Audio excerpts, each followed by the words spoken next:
I'm 27 and my ex-wife is 25. I'll be referring to her as Kitty, and I'll call myself Tom. I'm calling her Kitty because she's as sneaky and dirty as a street cat. We've been married a little over 5 years and have a son who I'll call Junior because his real name is the same as mine. Junior is 4.5. Everything seemed good for my family until I got a rude awakening. I've got a job and make $33 per hour, while Kitty made $17 per hour. We lived well, have a nice apartment, and 2 newer cars. I've worked at my company since I graduated high school, and Kitty went back to work 7 months ago after Junior started preschool. Initially, she was working 20 hours per week, but bumped that up to 30 hours a few weeks before D-Day. I'm the youngest of 4 kids and my parents are older, and both are now retired. They watch Junior on the days when Kitty and I both worked. On those days, they take him to and from preschool, and Kitty picks him up at their house after her shift. We've got a great situation there as Junior loves his grandparents and loves preschool, so he's never had any separation anxiety being away from us. So, I'll now tell you how I accidentally discovered Kitty was cheating on me. Kitty works with a woman I'll call Nasty. I'm calling her that because this woman is just that. Nasty. She's 31 and has already been married and divorced twice. She has 1 kid who lives with her first husband full-time. Unfortunately for me, Kitty developed a close working friendship with Nasty. Nasty has worked at that company for 12 years, and from what Kitty explained, she is good at her job. Since she is, Nasty helps train new hires, and that's how Kitty and her first got acquainted. They never socialized outside of work, but did text often after work and on weekends. And once in a while, Nasty would drop by.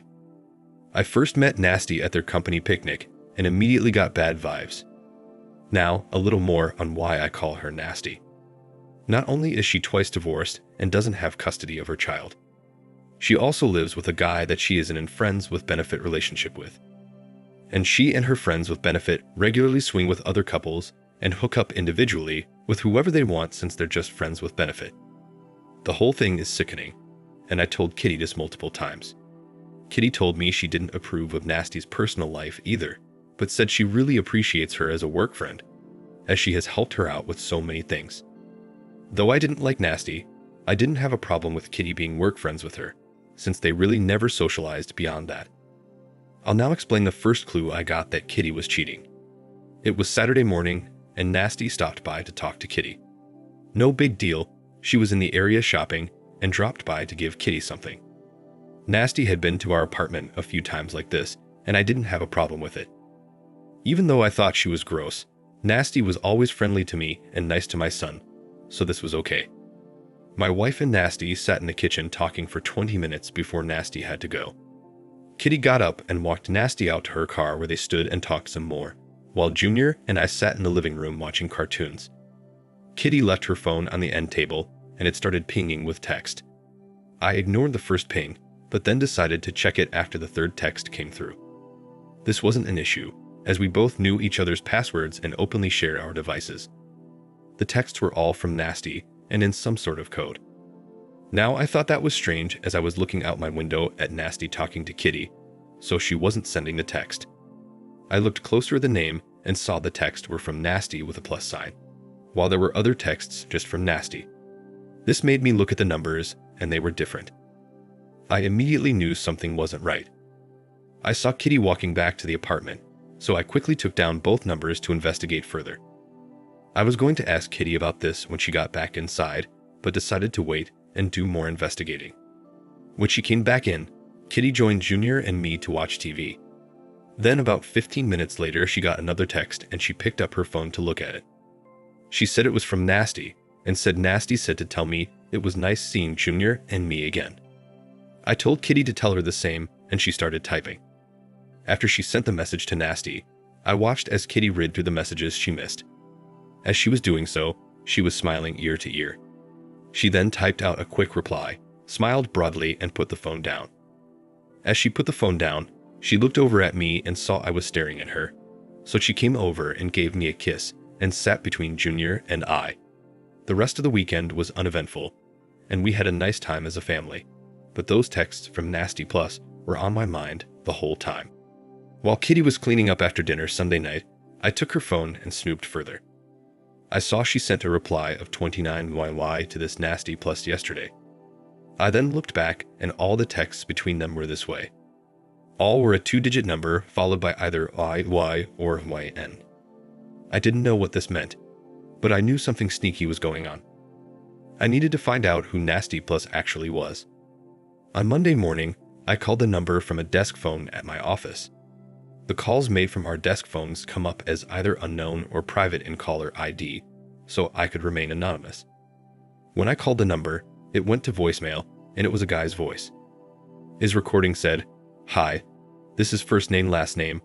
I'll call him John Jones. Please leave a message."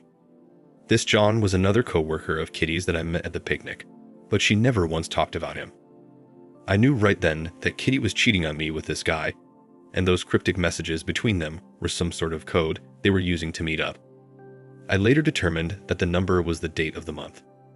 The first Y referred to a desirable part of Kitty's body, and that Y or N at the end was a signal of whether they would be hooking up after work that day at John's place. The 29YY text he sent Kitty on Saturday was code for, "We're clear to hook up after work on the 29th. I looked the guy up on social media, but he only had a basic profile with a single profile pic, and all of his friends were hidden. I then checked Nasty's page to see if I could find something about him there. In her photos, I found a pic of Nasty and her live-in friend with benefit on a cruise with this John Jones and his girlfriend. I thought about reaching out to John's girlfriend, but then thought, what if they were all swingers like Nasty?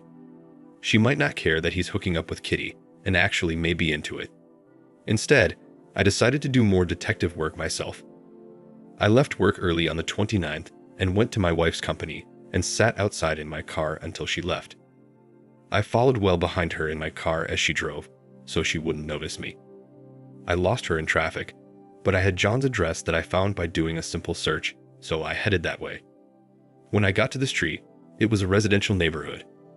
I drove by the house and didn't see Kitty's car anywhere. I went down to the end of the cul-de-sac and turned around and headed home. When I got to the apartment, Kitty wasn't there, so I waited a few minutes. I then called my mom to check in, and she said everything was fine and that my dad had taken Junior fishing in the pond behind our house. She said they should be back in a half hour or so in time for Kitty to pick him up. We talked a little more about some basic stuff before hanging up. I don't know what hit me, but something inside me was telling me to go back to that house. I went back over there and again drove by and didn't see anything, so I turned around in the cul-de-sac.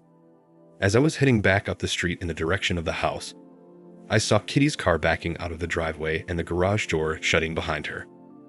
I pulled over so she wouldn't notice me and watched as she drove off up the street.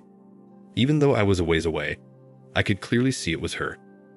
I was boiling with anger at that point and could have done something terrible, but I somehow was able to hold it together. I headed home and arrived before Kitty got there with Junior. When she arrived, she was surprised to see me. I told her I got off work early and came home to spend some time with my family. I watched her closely to see if she acted differently, but she didn't. She kissed me, and I noticed that she smelled fresh, like she had recently taken a shower. I didn't want to accept a kiss, but I knew if I refused, she would know something was up. She was cheerful as she prepared dinner while I spent time with Junior in the family room. When dinner was ready, she called us to the table and said grace, giving thanks for the food and for her husband and son. Later that evening, she tried to initiate intimacy after Junior went to bed. I rebuffed her advances in a way that wasn't obvious so she didn't get suspicious. We went to bed a little early that night and after she fell asleep. I checked her phone again as I heard her message indicator go off earlier that evening. There I saw another message from Nasty Plus that had a thumbs up symbol followed by 31YY. Now remember, this Nasty Plus is actually this John. This meant they would be hooking up again that week on the 31st, but this time I planned to confront them and catch them in the act. The following day I went to work as normal, and that evening before I went home, I stopped by my parents' house and told them what was going on. They were upset and in total disbelief. I told them I was going to confront Kitty and her lover tomorrow. Mom spoke up and told me to be careful and said for me to take Dad with me so I don't do something stupid. Dad quickly agreed. On D-Day, I again left work early and went to pick up my dad. We went to Kitty's company, waited for her to leave, and followed her car from a distance. She again went straight to John's house and drove right into the garage, and the door shut behind her. Dad and I were disgusted, and I was about to explode. We parked down the street and gave it 10 minutes before we both walked up to the front door. The house had a video doorbell, and I rang it while also knocking hard on the screen door. I looked right into the camera and said, "John, I know you're in there with Kitty and I know what you're doing. Open the door." He didn't answer. My dad then said, "Give me your keys." I asked him why, and he said he was going to move the car up and park it in front of the driveway. Dad then looked into the camera and said, "If they don't answer, we'll just wait here until they come out." After Dad moved the car, we sat on the hood and waited. During this time, I was calling and sending Kitty texts, but she wasn't responding. After 20 minutes of waiting around, I called Kitty's mom and dad and told them what was going on, and they came over and joined Dad and I.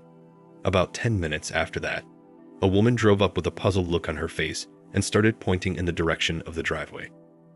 I realized it was likely John's girlfriend, who I'll call Betty. I walked over to her car, and she cautiously rolled down the window. I explained who I was and what was going on. She started tearing up and got upset. She then opened the garage door, and there was my wife's car parked beside her boyfriend's Camry. Seeing this, she started pounding on the steering wheel, saying "God damn it" over and over again, with tears coming down her face. She parked her car on the street and marched up to the front door, taking out her key. She opened the door, and standing right there in the foyer was John and Kitty, fully clothed and looking at us with an innocent, "What's going on" type of look. John spoke up and said, "Hi babe, I was just talking to Kitty here about work." Betty didn't say anything. Instead, she lunged at him and started hitting him, ripping off and breaking his glasses and screaming for him to get out. Her actions were so sudden and unexpected, Dad and I didn't have a chance to react. John didn't attempt to defend himself, and Betty was landing blows. He eventually made it out to his car, got in and locked the doors. Betty then grabbed a metal garden rake and started swinging it at the car, breaking the driver's side mirror and windshield wiper, and denting and scratching the driver's door. I managed to calm her down after a few minutes, but she was seething. The entire time, Kitty was standing there on the front lawn crying, with her parents asking her what the hell she was doing there. I then turned to Kitty and told her not to try explaining, as I already knew everything. I then told her to not even think about ever coming home and that we were done. She started crying and tried hugging her mother, but her mother told her to get away. Kitty then started jumping around and crying, and then ran and got in her car. I spoke to her parents and told them that I would be keeping Junior and she was not to come to my house. I told them they were welcomed anytime, but for now she was banned until we worked things out in the court. After this, my dad and I left, and he drove as I was too upset. We went back to my parents' house and told Mom what happened. My heart was pounding so hard, and my blood pressure had to be astronomical. I was so riled up, I almost puked. The thing that settled me down was seeing Junior. When he saw me, he ran over and gave me a hug, and I rapidly calmed down almost instantly. About an hour later, the calls from Kitty started. I didn't answer any of them, but listened to a few of her messages. She was crying and saying what she did was a mistake, and she'll never do it again. She begged for a second chance and said she was going to quit her job tomorrow and ask if we could start over. I sent her one response text stating, "Get a lawyer, I'm divorcing you." She kept calling and sending me texts all night, so I put my phone on silent and ignored her. The following day, I took the day off and kept Junior out of preschool. Junior and I and my parents went to the science center. We've been wanting to take him there for a while, and I thought it would be a good distraction for all of us. We had a great time and Junior loved the place. Later that evening, I explained to Junior that Mommy would be staying with his other grandparents for a while, and that he and I would be staying here with Grammy and Pops for a while, and that he would see Mommy a few times per week. He was fine with this as he had his own room at my parents' house and they spoiled him rotten. He asked if his mom was sick. In my head, I was thinking yes, but told him she and I had business to work out, and once we did, he would see her more often, but she would have her own place. He didn't fully understand this, but accepted what I said and went back to playing his video game. The following evening, I agreed to meet with Kitty at her parents' house. I again took Dad there with me for support and as a witness. Kitty first tried explaining her actions, but I told her not to bother because it didn't matter. I told her what's done is done, and I was divorcing her. She pleaded with me for another chance, but I told her no, there would be no second chances and that we would be getting divorced. I then told her Junior would be staying with me and my parents until everything got sorted out legally. Kitty then told me if I divorce her, she wouldn't have any reason to live. I then asked her parents and my father to join us, and I told them what she said. She was crying with her head down on the couch, and her mother went over to talk to her. Kitty's dad then spoke up and said he was going to find this John Jones and make him sorry he ever met Kitty. I told him not to do it as he's not worth it. Kitty's dad and I get along well, and I told him I didn't want him to get in trouble. We spoke for a few more minutes, then Dad and I left. I didn't hear from Kitty that night, but the next morning she called and left me a message saying she had resigned from her job. I didn't respond to her, but thought to myself, great, now she doesn't have an income, so I'll be paying through the nose. Kitty kept contacting me, trying to get me to take her back, but I only responded when she had a question about Junior. I met with a lawyer and gave her the green light to move forward with the filing. We live in a state where cheating still matters in divorce, so my attorney says we're in good shape there since I have two witnesses, my dad and Betty. A strange thing happened to me a few days after all this went down. I got a call from Nasty, Kitty's former coworker. Nasty starts off telling me she was sorry about Kitty and me and said she feels responsible for this happening. She said she encouraged Kitty to get into an FWB relationship with John and that she and John were once FWBs before, but no longer were. She said John wanted to get back into an FWB with her, but she didn't want to. So she connected him with Kitty, who had expressed an interest in experimenting with an FWB relationship to her, and that's how their relationship started. Nasty said I shouldn't think about what she did as love, saying it was just a physical outlet for Kitty, and that this side piece could actually enhance our marriage. I couldn't believe this witch was actually trying to feed me this nonsense, so I stopped her mid-sentence and told her that she, Kitty, John, and whoever else is engaging in this sick behavior are disgusting pieces of trash, and to never call me again. I then disconnected the call and blocked her number. What was she thinking by telling me this? A couple days later, I got another unexpected call from someone, but this time the person had something worthwhile to tell me. It was Betty. She was calling to give me an update and to see how I was doing. Betty told me that after everyone left her house on D-Day, she found a bag of illegal substance on the dresser in her bedroom. Not knowing what to do, she called her father, who told her to call the police, so that's what she did. She told the officers the substance wasn't hers and then explained that she just kicked her ex-boyfriend and his girlfriend, Kitty, out of her house earlier and that the substance had to belong to one of them.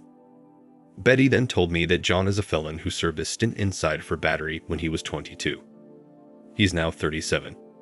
She said she thought he had cleaned up his act, and that's why she gave him a chance and ended up falling in love with him. Betty said she feels like such a fool now, as he was basically living free in her house and he was using and cheating on her right under her nose. I told her not to beat herself up too much, as I too was fooled by Kitty. We both vowed to never be fooled again. That night, I went over to my in-laws to have a discussion with Kitty and her parents about what Betty told me. Again, I took my dad with me to witness everything. I think Kitty thought I was coming over to reconcile, but when I told her the reason for my visit, she broke down crying. She swore she didn't know John was a felon and swears she knew nothing about the substance. I was really steamed and told her, "Do you see how you put our lives in danger?" She said yes and kept saying she was sorry. I told her I will not allow her to see Junior again until she gets a complete drug test done.